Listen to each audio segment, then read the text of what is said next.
Good morning, everyone.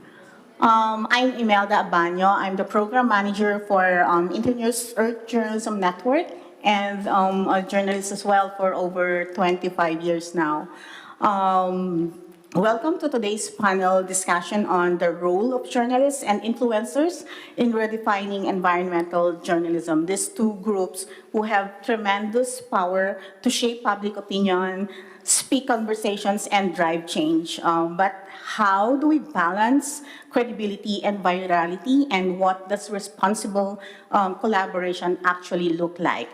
For a short background, Internews Earth Journalism Network, since 2004, EJN has been working to increase the quality and quantity of environmental journalism worldwide, using that combination of model on capacity and networking building.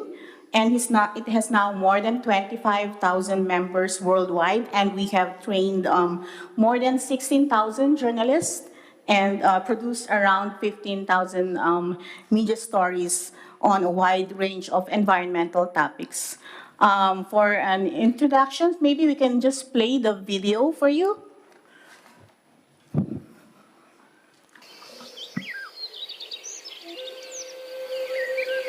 Think about the biggest threats facing our planet right now: biodiversity loss, pollution, stronger typhoons. Now, where do you and billions like you turn to understand these critical issues? Your phone. For a staggering 60% of the world's social media users, right here in Asia, their newsfeed is becoming their primary window to the world, including the state of our environment. But here's the crucial question: how do we ensure vital, environmental stories cut through the noise? Hi, I am Jackie Manabat, an independent journalist and a content creator and a mentor for #EarthShorts. Come. Hello, everyone. I'm Greg Yan, and I'm one of 3 mentors for the Earth Journalism Network's Earth Shorts program. Did I maybe shout in my interviewer's ear? Perhaps. But I still got it!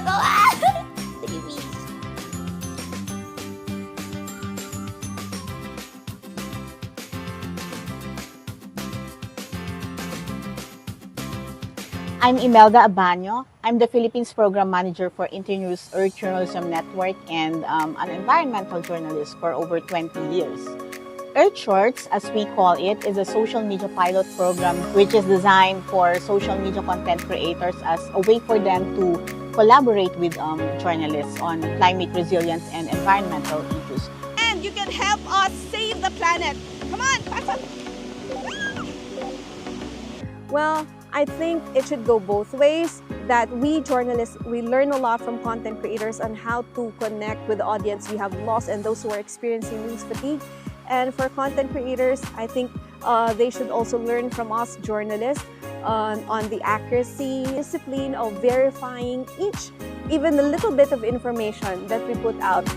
Our job as mentors is not just to guide them through the nitty-gritty of production, but to help stoke their faculty of wonder, making them look at the world in a different way, while still infusing a critical point of view. Did you know that the Philippines is actually a super rich country? And to know this, you just need to look under the water. But the endangered green sea turtles, like our dudes Crush and Squirt, eat seagrass. My favorite content out of all the contents I have created for Earth Shorts is the one that discusses how cow farts impact the climate change. Alam niyo ba na ang utot ng baka ay nagko-contribute sa pag-intensify ng climate change at global warming? What I really love about this kind of topic is that it is very fascinating that we view these issues as something that is very small or just trivial, but could actually have a profound impact in the society. My favorite content for EJN is really the one with the Visayan Warty Pigs because the people connected to it by going on a journey with me. He would walk a few steps and suddenly stop and look around, and he did this consistently. It made me more intentional with the way I present information instead of just delivering the facts. The biggest lesson I learned that facts alone aren't enough.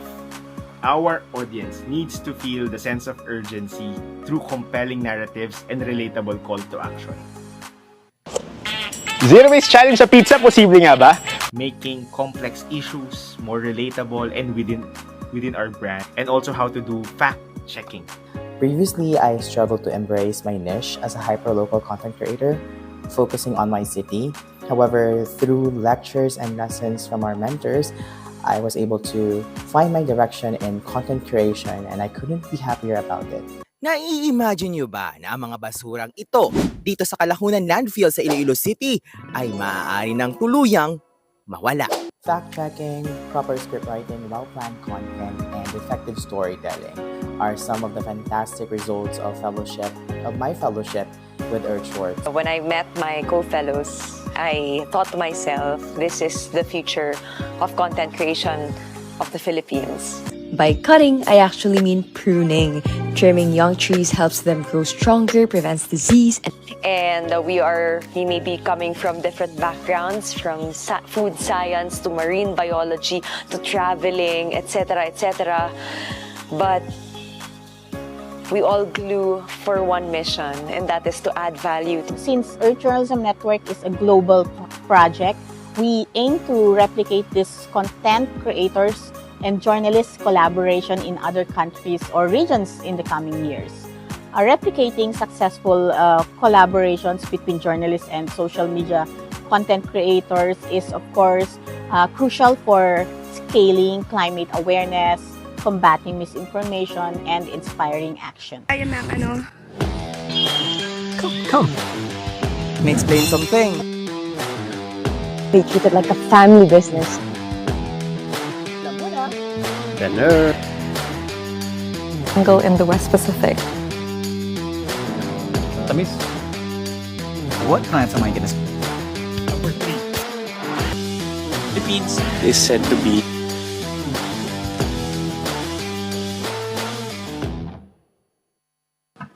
Okay, so thank you. And we'll dive deeper on that discussion and other programs as well of collaboration between environmental journalists or journalists and influencers. But now we're joined by our three distinguished guests, Greg Yan, Jackie Manabat, and Hannah Bernstein. Maybe you can introduce yourselves. So, buongiorno and grazie mille for choosing to spend your Saturday morning here with us. So, I'm Greg. I'm the guy in the jungle. And then if you looked at the longer version of that video, I was saying that in today's modern world, anyone equipped with a smartphone and who has a connection to the internet can become an instant journalist, an instant content creator. So I've been an environmentalist since forever, since I was still in high school. And I was lucky enough to have worked for the largest conservation organizations on Earth, WWF and Oceana. And this really gave me an insight onto what kinds of stories are important that we must address and what kinds of stories people are interested in. So these are two slightly separate things.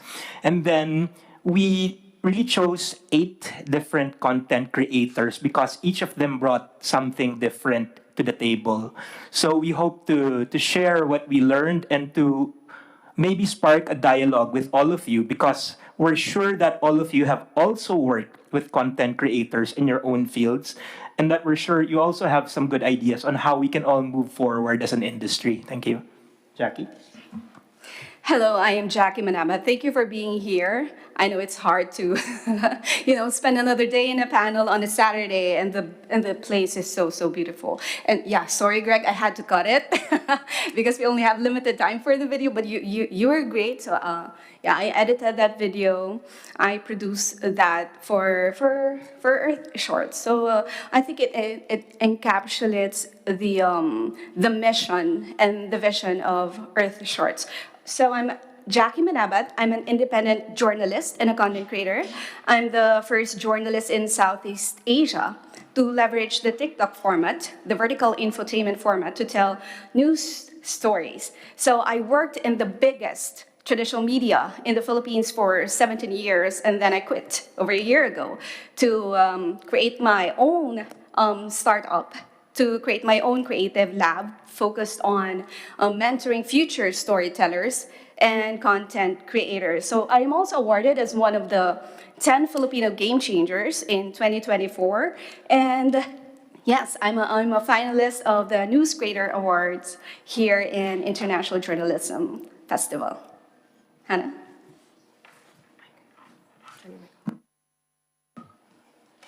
Thanks, Jackie. Hi, everyone. I'm Hannah Bernstein. I work for Internews' Earth Journalism Network and helped support the Earth Shorts program, as well as our other global portfolio of projects, which includes other work with content creators that I'll talk about in a little bit.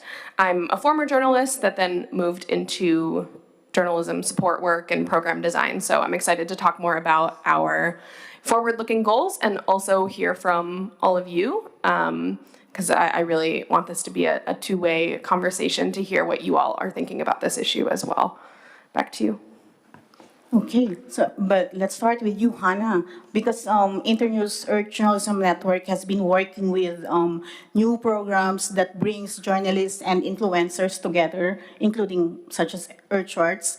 Can you talk about this change of strategy and how it came about, and also what are the results?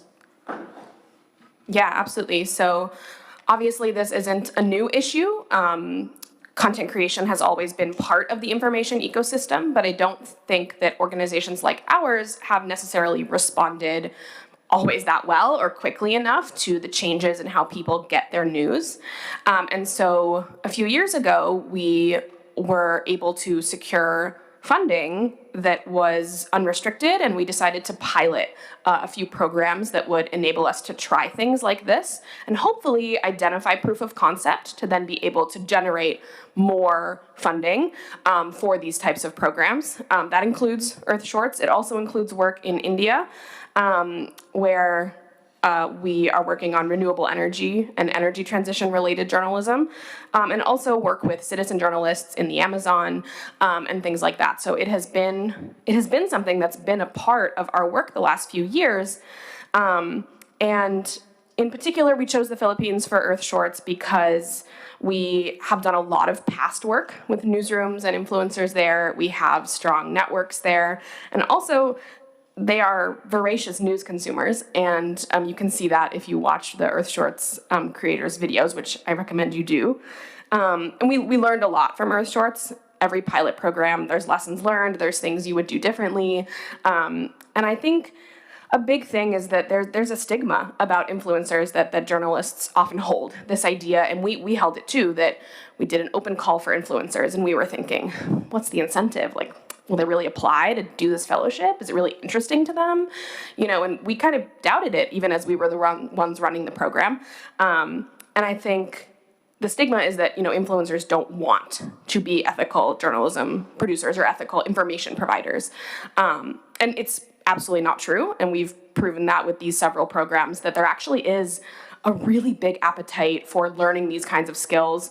And there's also many pathways for collaboration between journalists and influencers. I don't know about you all, but I've been at a lot of panels already at Perugia that are talking about how journalists can use short form video, become TikTok influencers, and that's great. That is also a pathway, but it's not the only one.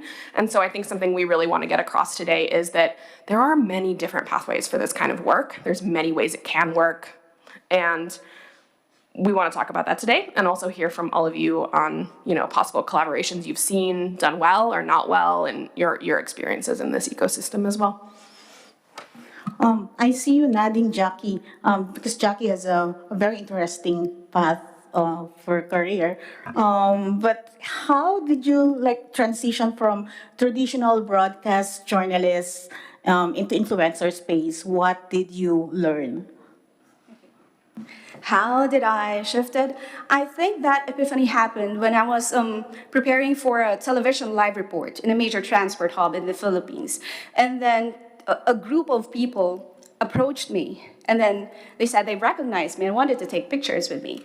And then they said, you know what, you're so great in TikTok. You simplify the news about inflation. You're so great. And they're saying things like that. And these are kids, like 15 and 18 years old. So I was surprised that they recognized me from TikTok and not our main platform on television, that is TV Patrol. So that is what really struck me. But this shift to the digital world didn't happen overnight. It was a long game for me. I started to build my online brand around 8 or 10 years ago when Facebook was new, when we were still farming carrots and trading carrots on the platform. So I'm taking notes from my nieces. Where do they consume information? And then I think there was a sudden change in demand, like great significant shift during the pandemic. So it's just not the pandemic, the shift in the demand of consuming information, but also the broadcasting network that I was working for, the biggest in the Philippines, was of its franchise was shut down by the government. So my career was in peril. So what do? So I maximized my digital brand, getting on TikTok, cross-posting it on Facebook, engaging with a lot of kids there, yes, kids, because they're the ones who are no longer watching the news because they said that it's alienating, it's old and boring. So there. So everything I was before I was a journalist, I was also a producer for an environment focused show, the only environment focused show in the Philippines then. So the learnings that I got from being a producer, a writer, a journalist, I applied it as a content creator. But of course, I learned a lot from content creators. As you see, my thesis for master's is reinventing the image of our current president, Marcos Jr., Bongbong Marcos Jr. How did he reinvent himself from being the son of the dictator of the Philippines to being this cool dad, And I think that is one platform. TikTok is one platform that was overlooked by the media. So I resigned over a year ago. I quit traditional journalism after 17 years of working with them. And now I do have my creative lab. And that is why I so love doing this Earth Shorts with Earth Journalism Network, because it's like circling back on what I've done in my career. Okay. How about you, Greg? Based on your experience, what can journalists and influencers or social media content creators learn from each other about ethics, trust, information distribution, even engagement among others, and how did this play out with you, as one of the mentors of this Earth Shorts journalists and influencers collaboration? Thanks, Amy. So, as a long-time environmentalist, I've seen that different challenges that we have to address. Now, not everything is going to be as exciting as, let's say, tiger poaching in India, or diving down a coral reef to find better conservation strategies down in the Philippines.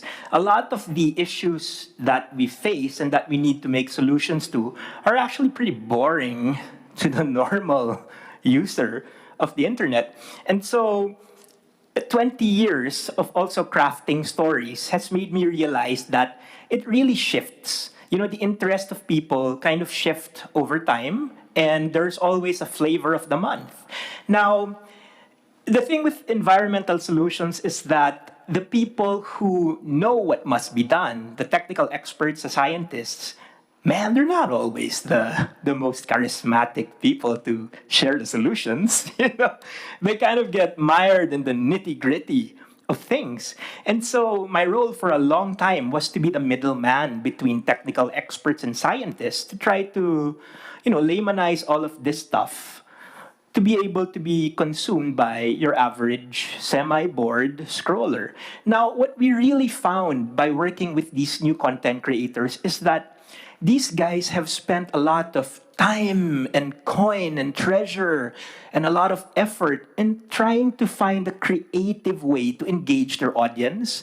So those of you that attended the talk of V, the TikTok influencer, the other day, so he's a guy that just started reporting news from under a table. Now, it's just some kind of gimmick that people might remember you by. And so the best intersection between old school environmental journalism and journalism in general is that we can learn a lot about how to creatively package our product. It's the same product, but you just give it a little twist. Maybe enough to be the one that the scroller will actually pay attention to. So it's all about creativity while still retaining the hardcore principles that we've been using for the longest time. So part of the program in EJN's Earth Shorts is to infuse traditional journalism practices and beliefs into this new generation of hybrids.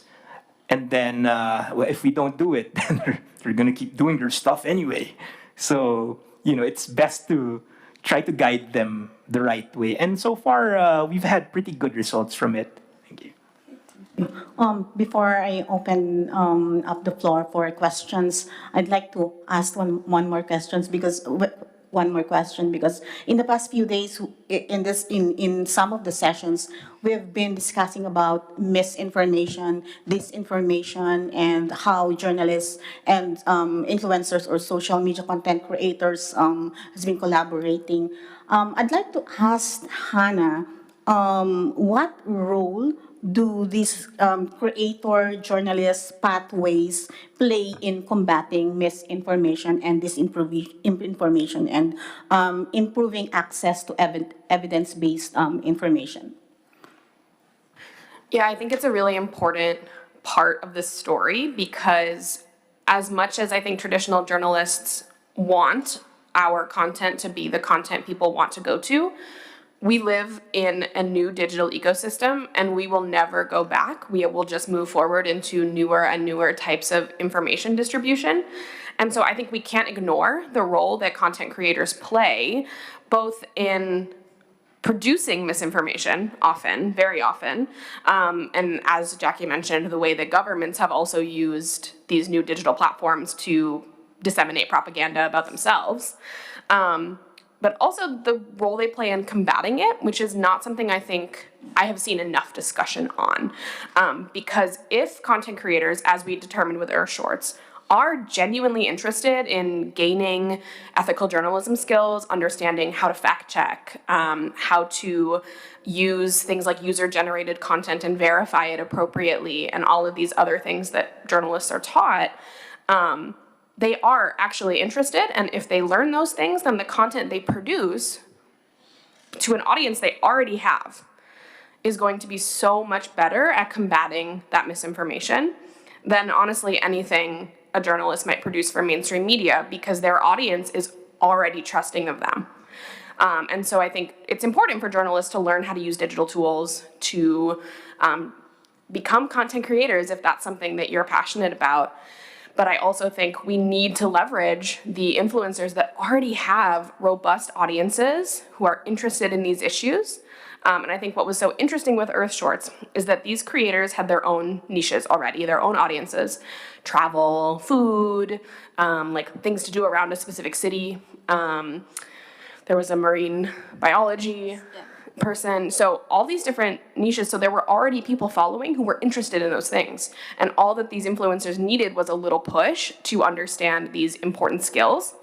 And so we cannot solve mis and disinformation in the information ecosystem just as journalists. So I think we need to be a little humble and take a little step back and think about all of the information providers that are out in the world and how can we all collaborate to sort of make sure that there is more quality evidence-based information than not out there.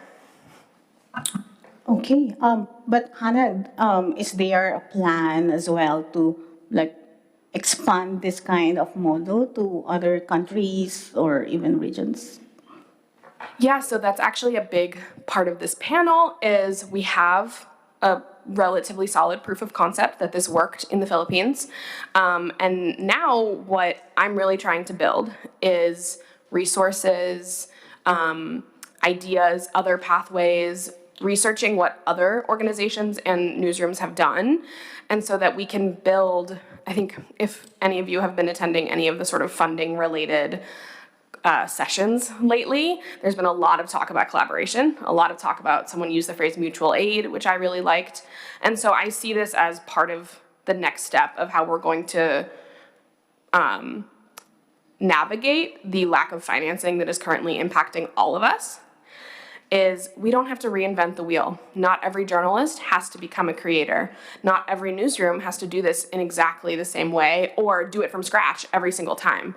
And so I think that's what we need to learn from each other. And that's why we're trying to leave a lot of time for both comments and questions. So if anyone out there has things to share about ways you've done this that have worked or not worked, or things that you want to work with EJN on, or that we could potentially partner on, we're really trying to develop these partnerships, develop mutual aid around this issue, so that we can better leverage these kinds of things with, you know, the less funding that is available for all of us. So yeah, that's kind of a big part of the mission here. Thanks, Hannah. And for Greg and Jackie, how do you see now the relationship between traditional journalism and social media evolving in the next few years, and where could it go? Maybe Greg, yes. All right, so they're like two trains sort of heading into a point where they will inevitably collide and meld into another field. So the lines between journalism and content creation are becoming more and more blurred. But to begin with, all journalists are inherently influencers anyway. It's just that social media has given journalists more tools to reach out to a wider audience. But like all things in nature, these two things are very, very closely intertwined. And we see the commensal relationship between influencers, content creation, and journalism. So a lot of the news that is featured now on television and on the newspapers is just drawn on whatever is trending on social media. And a lot of the trending social media posts, they just get from news anyway. So these two fields have been feeding off each other. But the best way to maybe encapsulate it is to realize that everything is really evolving at a rapid pace. And, you know, as an environmentalist, I always go back to one of my favorite quotes by Charles Darwin, who says, "It's neither the smartest nor the strongest of a species that will survive and thrive. It is the most adaptable." And so with social media now here, we either can choose to do things how we've always done it, or we can choose to maybe go extinct in the next 10 or 20 years. So all of us here, I think, would much rather not go extinct. So that's what this collaboration is all about. To learn from the best of the content creators and to choose and to teach them what we know while we still can. So there. If you gave a quote, I'm gonna give a quote too.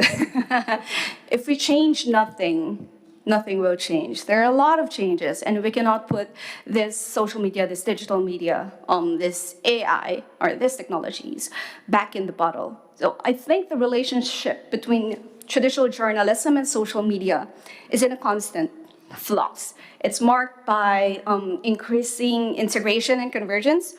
And social media is no longer a mere distribution tool. It's becoming a fundamental to news gathering, verification, storytelling, and audience engagement. So the news gathering, verification, storytelling, that is what we taught to the content creators, and they also taught us audience engagement. So this evolution necessitates a greater emphasis on digital literacy. So I'm a huge digital media literacy advocate. So that's why I really like this program by Earth Shorts. So as social media platforms, they are becoming primary information sources. So journalists now, we play a crucial role in educating the public to critically evaluate information, even the tiniest bit of information, and for us to combat misinformation. So we're witnessing the emergence of innovative storytelling forms that leverage social media's unique capabilities, such as vertical video, interactive content. We have been discussing, traditional media outlets facing pressure to adapt to these business models, experimenting with digital subscriptions and micropayments. But, I think the bottom line here is we should be building trust. The issue here is not the emergence of AI or any technology or social media, but the decline in trust. We have lost our engagement to the community, which is paramount in journalism, in the new landscape. So if we're talking about the future here, Imelda, looking ahead, decentralized technologies could disrupt traditional media structures, while AI is now assisting news gathering and fact-checking. Though I also believe that echo chamber effect on social media may exacerbate polarization. As my partner said here, that we could not afford to lose the audience. We could not. So in order for us to survive, we should adapt. If we change nothing, nothing will change. Okay, with that, maybe we can open the floor for some questions. Yes? Yeah, I think so, yes. And there it is. Okay, can you introduce yourself first? Thank you so much. Yes. Sure. Vuk Marash, I'm head of Montenegrin Birn office. So what I wanted to ask you basically, because we have the same struggle when it comes to the pushing the content through the social media. How did you find the balance in choosing the content creators in order to maintain seriousness at one point and to reach actually new audiences? Why I'm asking this? Because we have a variety of people, from promoting eyelashes and nails to, food, traveling, and so on. And on the other hand, journalists are quite still conservative when it comes to, collaborating with someone who is not that serious but has the audience. So how to make that balance to work for both sides? Do you want to take that question? Okay. Go ahead, Greg. My main metric in choosing the content creators that are part of the Earth Shorts right now is the flexibility of learning. So we didn't really choose the content creators that has massive following, although there's 2 of them who has millions of followers. But so we watch their content. It's not about the environment, but it seems that they have this flexibility of learning. They are engaging with the audience. That is important to us. And the way they tell their stories is that we could tweak it in such a way that that could be verified, that we could teach them how to attribute and those things. So yeah, so that's my main metric, the flexibility of learning. Again, not all of the guys that we chose had like a million followers. Some of them have a few thousand, have a few hundred followers, all right? So one of the main things that would work is to keep it super, super, super simple. One problem, one solution, 10 seconds. Everything is an elevator pitch. And so the short format people who do content on TikTok and Facebook Reels have mastered this kind of sometimes the less professional it seems, the less intimidating it is for the millions of people who just don't want to see all this super formal, scary content. It's the same reason that the TikToker V became so successful, because he's non-threatening. And in terms of environmental solutions, all we need is for people to very quickly understand the problem and to very quickly understand one thing that they can do from watching the video. So more than any other metric, it is important that our communications tools, our social media reels, generate just one action. If we had 10 million views and no one acted on a video and it is crap, but if we had like 5 views and all 5 of them did what we needed them to do, then it's a successful initiative. Thank you. Yeah, and I think just to add, because I think this is kind of the question. If you're someone passionate about this and you want to go to your newsroom, your editor, and say, I want to start doing this kind of work, or I want to partner with an influencer, how do you really build that buy-in? And I think what I found so interesting about the creators that were part of this program is sometimes the content was a day in my life, or I'm trying this new restaurant in town, or okay, well, at EJM, we really believe that every story can be an environment story. So what if a day in my life is that journalist going on a walk in nature and seeing a bird and talking about the importance of migratory bird routes, And so what I think is important and what we can provide in terms of that collaboration is that angle development. The same way you have a story about, a new law that's passed in your country, you need to figure out all the different angles that you might want to tell about that. How's it going to affect this community? What about this community? Have other countries done this? We're always in newsrooms generating what are those multiple sidebar stories and main stories that we can tell about one topic. They're doing the same thing. We just have to help them make those links to science-based content, in our case, environment content. But it could be done for any topic the same way that you would develop an angle for a story. And they do that too. They go on a trip somewhere. They visit a new city. They're thinking, okay, I want to do a video about this cool historical part of town. I want to, so the process is actually not that different when you actually sit down and talk to them. The product, the resulting item is different. But the thinking about how you actually get there can be really similar. And so I think finding those similar ways of thinking about developing content, sitting down and discussing it together, and be willing to be okay that your 6-month investigative story is now being turned into a 30-second video. Been there. And also finding those people that are willing to collaborate with you, then you can sit down and do that angle development together. And I think that's a lot easier to swallow, especially for newsroom leaders, than just saying,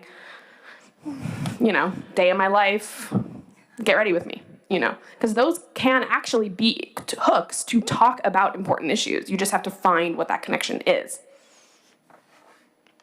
Actually, at first, I was very nervous on how to really have a collaboration with influencers and journalists, because I lead Earth Shorts, and so they've undergone like a 6-month boot camp where they learned about fact-checking, addressing misinformation, disinformation, script writing, and even the angling of their videos and everything in between.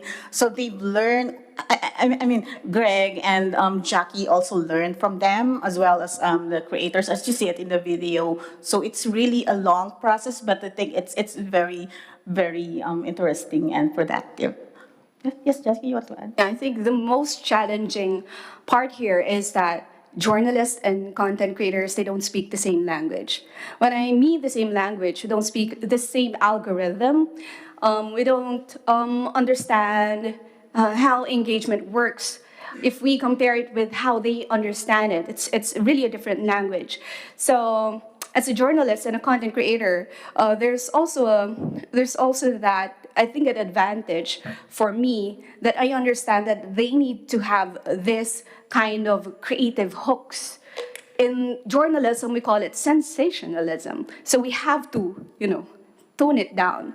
And as a journalist, I have to guide them that, okay, that would be exaggerated. Please tone it down. And maybe one of the major challenges also would be some of those content creators who had millions of followers, when they put out their content online and they got lots of likes and shares, and we mentors saw like a flaw or a false information. We asked them to take it down. But of course, now that it has gained a lot of likes and shares, it is difficult for them to take it down. But for us journalists, we do know that it's part of ethics to take it down. So there's this, there's this struggle of understanding algorithm, the likes and the shares. But as journalists, we're grounded on ethics, and I think this is the value that we're adding to them. But it's a two-way street. What I learned from these content creators is that I think the beauty of social media, it has democratized fame that they value authenticity. So when I shifted to content creation, I shed off that makeup, that serious demeanor journalist, television reporter. I did not do that. I'm no longer doing that. I am conversing to the audience in a, how I converse with my nieces, how I converse with, someone who's selling pancakes outside the street. It's, yeah, your partner, you're right. It's simplifying. So that's what I learned from this influencer. So while I stress or emphasize ethics, verification, attribution, at the same time, I'm learning how to simplify storytelling. So yeah, this has been a wonderful experience for me. Okay, maybe we should take one more question. Yes? Yes? You have the mic. Yep. Can we take the first and then you? Okay, go Can I ahead. ask a question? Yes? Yes, I would like to ask you kind of a simple, banal question, but I ask it anyway. The difference between being a journalist and a content creator, sometimes I get confused because I would like to hear your definition. Is a journalist, is that a person which have a formal education working on a traditional media and a content creator is not? Or, I mean, because as I see, journalists are content creators also. And a lot of influencers work as journalists on the traditional media as well. So I just get confused sometimes about using these two words like two different tribes, so to speak. So please, could you elaborate on how you see the difference between those two? Greg, you want to reply to that? All right, so maybe from a technical standpoint, journalism is the production of news. Journalism is a front seat to history when you're reporting the truth. So it's a higher calling. Content creation is just making any kind of content. Now, one can argue that me going to the bathroom and then filming myself, that makes news, right? But maybe not for everyone. So again, for me, the higher calling is journalism, wherein you adhere very closely to the principles of truth, of finding veracity, of making sure that the content that you're producing is useful for the world. It's not just makeup or whatever you're having for lunch. It's something that people will actually benefit from. All right, now content creators, maybe one reason why they have nowadays far more followers than many journalists is that people see themselves through the eyes of the content creators. Now, random example, Star Wars. Anyone in Star Wars here? Star Wars? If you're into Star Wars, you see yourself as one of the characters there. You're either Luke Skywalker or Han Solo. And that's the reason Star Wars became so successful. It's that people could relate to these characters that they were watching. So again, the most successful content creators might be the ones that people can relate to the most. And sometimes that means not adhering to the principles of journalism. But of course, journalists can level up their game to not just be content creators, but to be influencers. Social media has given journalists a way to do that. Jackie has become her own brand now, so she's not merely associated with a big news institution. She is the institution. And so this is the next step for a lot of people who just want to take that next step. And again, if we don't take it, we might miss the boat. Maybe we can take one or two more questions. Yes, here, please.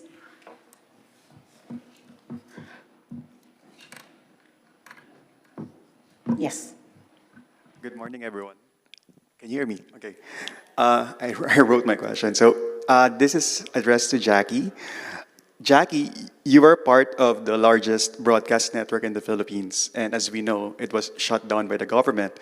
And using the same logic, TikTok and other social media platforms and tools may be shut down by governments, perhaps due to geopolitical issues.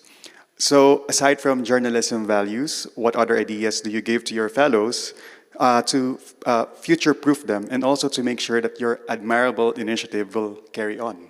So that's for you, Jackie. Yeah.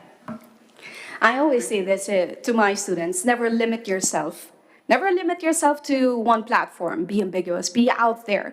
Explore, experiment. There will be ways, fresh ways to tell stories, and it isn't just TikTok. It isn't just social media. There will be more ways. So. To future-proof yourself, one advice I would always give my students is to upskill. Always upskill. Whatever you're doing, always upskill.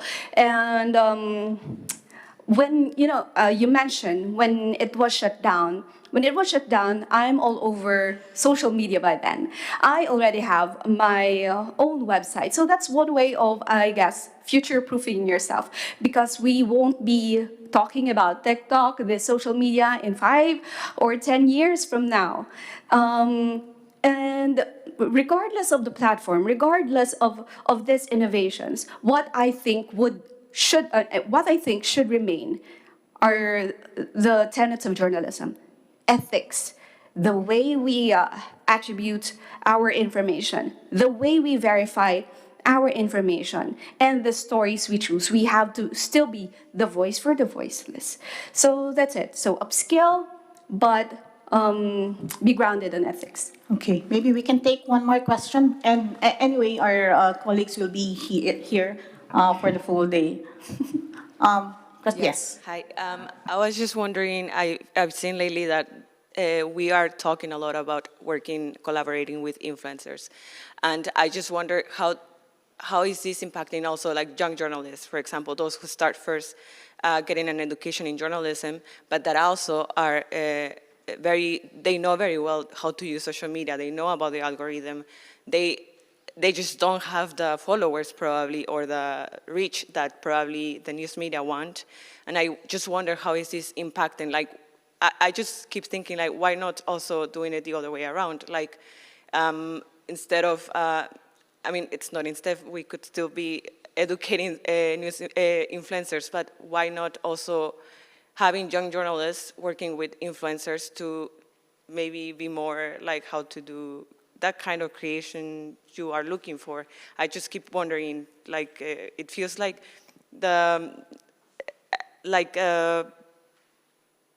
older people in the news media are trying to just adapt, but I don't know if it's like, if they are taking into account, like, there's also younger journalists who are also social media experts, and I just keep wondering this, I don't know. Okay. Hannah, maybe you want to address. Yeah, I think this is a really, really good point, and it's kind of what I was alluding to when I said that there's many pathways for this. And also that we don't need to reinvent the wheel, as I keep saying. I think this is really important, that journalists just kind of have to get over ourselves sometimes. Not get over the ethics. Jackie's absolutely right. Ground in ethics, but get over the superiority. Because when you have a training in journalism, but you also are of the phone generation or, of the TikTok generation, you do have a unique set of skills. And I think we need to think about it, like they said, we didn't just accept people with large followings. There were people with large followings that we didn't choose because it was just not the right fit. And so it cannot be the only criteria, the size of the audience. Because I think maybe Greg said this, but if you only get 5 views, but they are the best 5 views, that is still valuable because that trust has been built with that person. And if the person building that trust, as you say, is a young journalist with those skills, that is really valuable. And so I think newsrooms need to expand their ideas. They don't need to just say, okay, we need to partner with an influencer with millions of views. Or, oh, we need to make our newsroom social media accounts viral. Those are 2 options, but they're not the only ones. So I definitely want to inspire everyone to think a little outside the box of how these collaborations can take place. We're certainly doing that at EJN. And I guess it's just my final pitch. I would love to talk to anyone separately that is interested in this and has ideas, because I am kind of building a portfolio of these ideas and how we can actually execute them globally. Any final notes from our panelists? Maybe we can start with you, Greg. All right, so again, the world is rapidly changing, and it's not too late to get in. The point was, what if you're a young journalist and you're just struggling to make it? It's not too late. Now is the perfect time to keep doing it. the best time to do something was yesterday, and then the next best time to do it is today, because tomorrow would have been one day later.